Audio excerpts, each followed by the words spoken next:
Introdução à Divina Vontade. Lição 11. Fórmula para o abandono e o desapego. Já avançamos bastante no conhecimento do que é a vontade divina. Sabemos que ela é uma troca de vida, uma santidade vivida entre dois, Deus e o homem. O homem por si só é incapaz de realizá-la, porque lhe falta a divindade, que deve ser colocada em cada ato para desenvolver a vida divina. E a Deus. Sem a criatura, faltaria a conquista da vontade humana e o ato crescente que se realiza por meio da ação divina nela. Sabemos também que para entrar nesta santidade não existem portas, nem chaves, nem guias especiais. Nada é exigido, além de uma decisão firme e irrevogável de querer viver nela.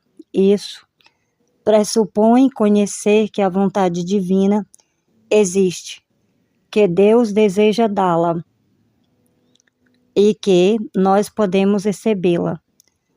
Como que se realizará é uma incorporação total desta vontade divina em nossa própria vida. Surgem alguns requisitos fundamentais: o abandono e o desapego.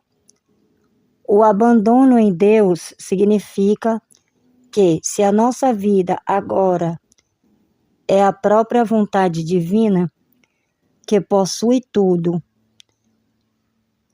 é a doadora de todos os bens, por que nos preocupar com as carências da natureza humana que já deixamos para trás? Por que não fixar o olhar nas imensas riquezas da nossa nova vida?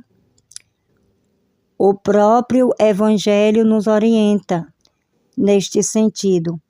Buscai primeiro o reino e a sua justiça, e todas as demais coisas vos serão dadas por acréscimo. Antes, aquilo que recebíamos vinha como providência divina, e o homem precisava confiar plenamente nela, o que muitas vezes se tornava cansativo.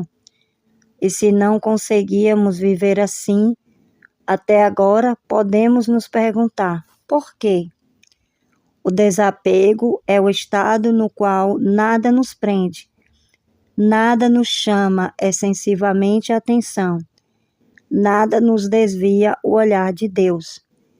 Não importa se são bens materiais ou afeições morais, tudo deve ser abandonado por Ele.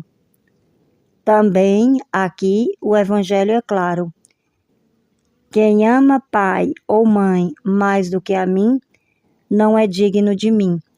Quem põe a mão no arado e olha para trás, não é apto para o reino. Nada disso é novo. Contudo, até aqui o abandono e o desapego eram praticados sobretudo por meio das virtudes, o que exigia grande esforço e sacrifício. Agora, para viver neste reino, estas atitudes precisam se unir. Surge então a pergunta: como conseguimos isso? A resposta é simples: ter fé. Fé, sim, exatamente. Isso não significa negar a importância das virtudes para chegar ao reino. Trata-se de uma virtude teologal, que não se realiza apenas por atos humanos, mas pela presença divina. Melhor deixar que o próprio Jesus nos explique. Naquela manhã, Jesus continuava aparecendo de vez em quando, comunicando-me um pouco de seus sofrimentos. Às vezes não via o confessor junto com ele, E como ele me havia pedido que rezasse por certas necessidades suas, vendo ao lado de Nosso Senhor, comecei a pedir a Jesus que lhe concedesse o que desejava. Enquanto eu rogava, Jesus, cheio de bondade, voltou-se para o confessor e lhes disse: quero que a fé te inunde por todas as partes, como aquelas barcas que são inundadas pelas águas do mar. E como a fé sou eu mesmo, sendo inundado por mim, que tudo possuo, tudo posso e tudo dou livremente a quem em mim confia, não penses no que virá, nem no quando, nem no como, nem no que farás. Eu mesmo, segundo as tuas necessidades, me oferecerei para socorrer-te. Pequena nota importante. Agora compreendemos que a fé é o próprio Deus, ou seja, temos tanta fé quanto Deus possuímos. Não se trata de algo que devemos simplesmente fazer, mas de algo que devemos possuir. E possuímos Deus na medida em que o conhecemos e o amamos. Como Ele é a fonte de todos os bens, estando nele, não carecemos de nada. Será Ele quem nos dará tudo, o que for conveniente, sem que precisemos pedir, pensar no modo ou no momento. Isso deixa claro que devemos estar totalmente e absolutamente abandonados à sua decisão. Depois, Jesus acrescenta: se te exercitares nesta fé, quase nadando nela, em recompensa, infundirei em teu coração 3 gozos espirituais. Penetrarás as coisas de Deus com clareza e, ao realizar atos santos, sentirás uma alegria e um gozo tão grande que te sentirás como empapado, e isto é a unção da minha graça. Sentirás fastio pelas coisas terrenas e alegria profunda pelas coisas celestiais.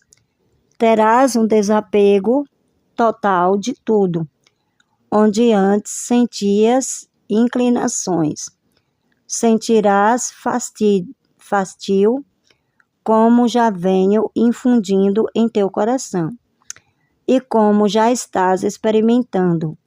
Assim, teu coração será inundado pela alegria própria das almas totalmente desapegadas, cujo amor é tão pleno que nada do que as rodeia externamente lhes causa impressão.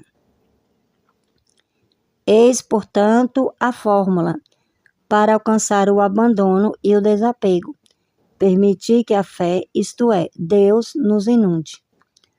Para colocá-la em prática, é necessário conhecê-la pela leitura e pela vivência. Esta é a lição da semana. Mergulhar em Deus, conhecer as suas verdades, receber a sua própria vida pelo Santíssimo Sacramento, pela meditação e pelo diálogo constante com Ele. Sobre este diálogo, continua Jesus, diz a Luísa: o que te recomendo é o espírito de oração contínua. Quando a alma procura sempre conversar comigo, seja com o coração, seja com a mente, seja com a boca ou até com a simples intenção, torna-se tão bela aos meus olhos que as notas do seu coração harmonizam com as notas do meu coração, e eu me sinto tão atraído a conversar com esta alma que não só lhe manifesto as obras ad intra da minha humanidade, mas também lhe vou revelando algumas coisas das obras ad extra, que a divindade realizava na minha humanidade. E não só isso, é tamanha a beleza que o espírito de oração contínua confere à alma, que o demônio é golpeado como por um raio e fica frustrado em todas as insídias com que tenta prejudicá-la. 28 de junho de 1902. Vale a pena notar que, para Jesus, a oração é uma conversa contínua da alma com Ele, independentemente do meio utilizado. Coração, mente, palavra ou simples intenção, desde que seja constante. Aqui está pronto um meio eficaz para alcançar o abandono e o desapego. Coloquem-no em prática. Fiat, Fiat, Fiat.